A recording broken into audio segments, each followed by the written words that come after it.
Welcome back to my channel. আশা করি বন্ধুরা তোমরা সবাই খুব ভালো আছো আর আমরাও খুব ভালো আছি।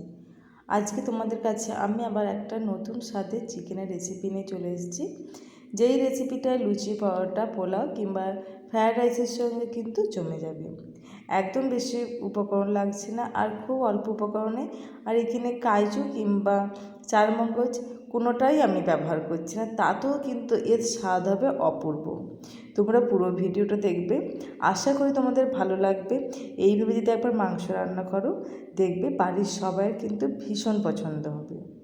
চলো, প্রথমে আমি নিচ্ছি এলাচ, দারচিনি, লবঙ্গ আর গোলমরিচ, আর নিচ্ছি জিরে, আর নিচ্ছি ধনে। সমস্তটা আমি শুকনো খোলায় ভালো মতন করে একটু ভেজে নেব, যাতে খুব বেশি ভাজা না হয় সেদিকটা লক্ষ্য রাখতে হবে। যখন হালকা ফ্লেভার আসবে তখন কিন্তু গ্যাসের ফ্লেমটা অফ করে দেবে। তো এটা মিক্সিং জারেতে ভালো মতন করে গুঁড়িয়ে নেবে। এখানে আমি নিয়েছি 2 কিলো মাংস। মাংসটা কিন্তু খুব ভালো মতন করে পরিষ্কার করা আছে, আর লেগ পিসগুলো আমি একটু ছুরি দিয়ে কেটে দিয়েছি। আর সেই মশলাটা আমি নিয়ে চলে এসেছি, যেটা তোমাদেরকে আমি ফার্স্টেই দেখালাম। এই গুঁড়ো মশলাটা আমি প্রথমে দিয়ে দিলাম। তারপর আমি দিয়েছি হাঙ্কার রসুন আর আদার পেস্ট 1 কাপের মতন, হাঙ্কার 1 কাপ। এখানে আমি নিয়েছি হলুদ গুঁড়ো, কাশ্মীরি লাল লঙ্কার গুঁড়ো, আর দেব পরিমাণ মতন তেল আর পরিমাণ মতো নুন। সমস্ত জিনিসটা আমি দিয়ে ভালো মতন করে মেখে নেব মাংসগুলোর সঙ্গে, যাতে মাংসগুলো ভালো মতন করে মশলাটা গায়ে লেগে যায়। এখানে আমি দইটা কিন্তু নিয়েছিলাম পুরোটা জল ঝরানো, যাতে জলটা না থাকলে ভালো হয়, কারণ জল থাকলে এমনি তো মাংস থেকে জল বেরোবে, আর জল থাকলে আরও বেশি জল হয়ে যাবে। আর হাঙ্কাট হলে কি হয়, মাংসর মধ্যে দইটা খুব ভালো মতন করে মিশতে পারে। সমস্ত মশলাটা আমি হাত দিয়ে ভালো মতন করে প্রত্যেকটা পিসেতে আমি লাগিয়ে দেব, যাতে মাংসের সঙ্গে মশলাটা খুব ভালো মতন ম্যারিনেট হয়ে যায়। মাংসটার সঙ্গে মশলাটা ম্যারিনেট করে আমি আধ ঘন্টার মতন ফ্রিজে রেখে দেবো। তোমরা চাইলে নর্মালও রাখতে পারো যদি হাতে অল্প সময় থাকে তার জন্য।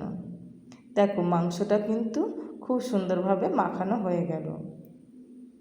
চলো, কড়াই আমি তেল দিয়ে আলুগুলো আমি ভাজতে দিয়ে দিয়েছি নুন আর হলুদ দিয়ে। এখানে আলুটা অপশনাল, তোমরা চাইলে আলু না দিতেও পারো। আলু না দিলেই কিন্তু বেশি ভালো হয়। আমি আলু দিয়েছি কারণ আমার বাড়ির সবাই চিকেনের সঙ্গে আলুটা খুব ভালো পছন্দ করে। যে আলু না দিলে মাংস খাওয়ার স্বাদটাই ভাল লাগে না, তাই ওদের জন্য আমি আলুটা দিয়েছি। তোমরা যদি শুধু মাংসটা করো তাতে কিন্তু আরও বেশি ভালো হয়। আমি আলুটা ভেজে তুলে নিয়েছি। আলুটা দেখো আমি লাল লাল করে ভেজে নিয়েছিলাম। এবারে আমি দেব পেঁয়াজ কুচি। এখানে আমি পরিমাণ মতন পেঁয়াজটা কুচিয়ে নিয়েছিলাম ছোট্ট ছোট্ট টুকরো করে।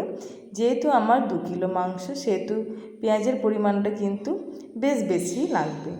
অল্প পেঁয়াজ দিলে তো হবে না, মাংসটা তাহলে ভালো মতন করে গ্রেভি হবে না। দেখো, আমি এখানে ছোট্ট ছোট্ট পেঁয়াজটা কেটে নিয়েছি। তোমরা ভাবছো কেন আমি ছোট ছোট টুকরো করে পেঁয়াজটা কেটেছি, তার কারণ হচ্ছে মাংস যেমন তৈরি হয় তেমন পেঁয়াজটা কেটে দিতে হয়। আর ছোট্ট ছোট টুকরো করে আমি 2টো বড় সাইজের টমেটো কেটে নিয়েছি, দিয়ে দিলাম। পেঁয়াজটা লাল হয়ে যাওয়ার পর আর অল্প একটু নুন দিয়ে দিলাম, দিয়ে সমস্তটা আমি ভালো মতন করে মিশিয়ে নেবো।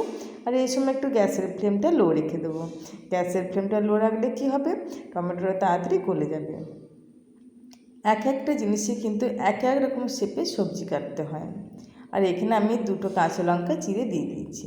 যেহেতু আমার ওখানে গোলমরিচ দেওয়া আছে, সেই জন্য আমি লাল লঙ্কার ব্যবহার করে নিই।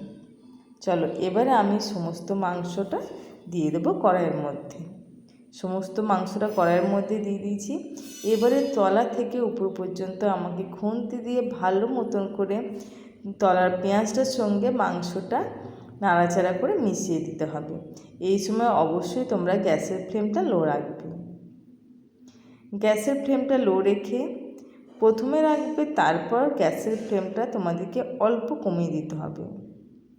গ্যাসের ফ্লেমটা অল্প কমিয়ে দিলে কি হবে, মাংস থেকে যে জলটা বেরোবে সেটা কিন্তু পুরোটা বেরিয়ে যাবে। দেখো, জলটা অলরেডি অনেকটা বেরিয়েছে, এখনও বেরোবে। তার জন্য আমাদেরকে আরও একটু অপেক্ষা করতে হবে। দেখো এখন কিন্তু পুরোপুরি জলটা বেরিয়ে গেছে। তোমরা দেখে বুঝতে পারছো মাংস থেকে কতটা জল বেরোতে পারে। এইভাবে মাংসটা থেকে যখন জল বেরিয়ে যাবে অবশ্যই তোমরা গ্যাসের ফ্লেমটা হাই করে ভালো মতন করে মাংসটাকে কষিয়ে নেবে, যাতে তলায় লেগে না যায় সেদিকটা অবশ্যই লক্ষ্য রাখতে হবে। এইভাবে মাংসটা বেশি নাড়াচাড়া করলে কি হবে, ভেঙে যেতে পারে। গ্যাসের ফ্লেমটা হাই রেখে খুন্তিটা তলা দিয়ে দিয়ে অল্প করে নাড়াচাড়া করে নিতে হবে, যাতে তলায় লেগে না যায় সেদিকটা একটু খেয়াল রাখতে হবে। চলো এবারে আমি আলুটা দিয়ে দিই। মাংস থেকে অলরেডি তেল ছেড়ে দিয়েছে আর মাংসটা কষানোও হয়ে গেছে। আলুটা দিয়ে কি করব, ভালো মতন করে মাংসের সঙ্গে মিশিয়ে নেব, যাতে আলুর মধ্যে পুরো মশলাটা লেগে যায়।